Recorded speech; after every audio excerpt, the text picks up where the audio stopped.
Hello friend, my self अंकित शुक्ला और मैं अपनी यूट्यूब पर पहली कहानी आपको सुनाने जा रहा हूँ। कहानी का शीर्षक है भूतिया महल।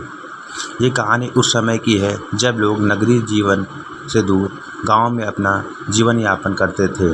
लोग पूजा पाठ के साथ साथ भूत प्रेतों में विश्वास करते थे।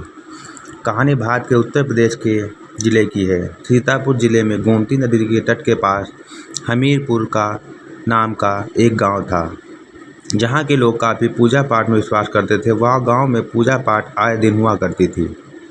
लेकिन गांव से एक मील दूर एक पुराना भूतिया महल था, जिसके बारे में यह कहानी प्रचलित थी कि महल में जो व्यक्ति एक बार गया वह वापस नहीं आया, और यह बात सत्य भी थी।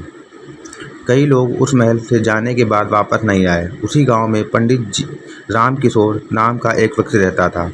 उसकी पत्नी का नाम रूपवती था, जो नाम के अनुरूप रूपवान, गुणवान और पत्नीव्रता थी। पंडित जी के कोई लड़का नहीं था, जबकि पंडित जी की शादी के कई वर्ष हो चुके थे। पंडित जी शिव भक्त थे, जो प्रभु की भक्ति में हर समय लीन रहते थे। प्रभु की कृपा से पंडित जी को एक पुत्र रत्न की प्राप्त हुए, जिसका नाम उन्होंने प्यार से शिवांश रखा। शिवांश बचपन से ही कुशाग्र व तीव्र बुद्धि का स्वामी था। पंडित जी के द्वारा पढ़ाया गया हर शब्द वह कंठस्थ कर लेता था। शिवांश अब 18 साल का हो गया था। अब वह अपने पिता की तरह कुशल भागवत वक्ता हो चुका था। वह अपने पिता के साथ गांव-गांव में भागवत पाठ करता था। एक दिन की बात है, जब शिवांश भागवत कथा का पाठ करके अपने घर की ओर आ रहा था।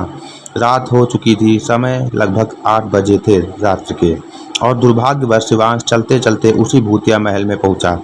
उस महल से डरावनी आवाज़ें सुनाई देने लगी। शिवांश थोड़ा सा सहमा और वहीं रुका।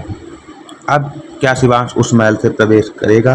और अगर प्रवेश करेगा तो उस महल में वापस लौटने का रास्ता उसे मिलेगा? जानने के सुनिए मेरी कहानी का अगला भाग। धन्यवाद।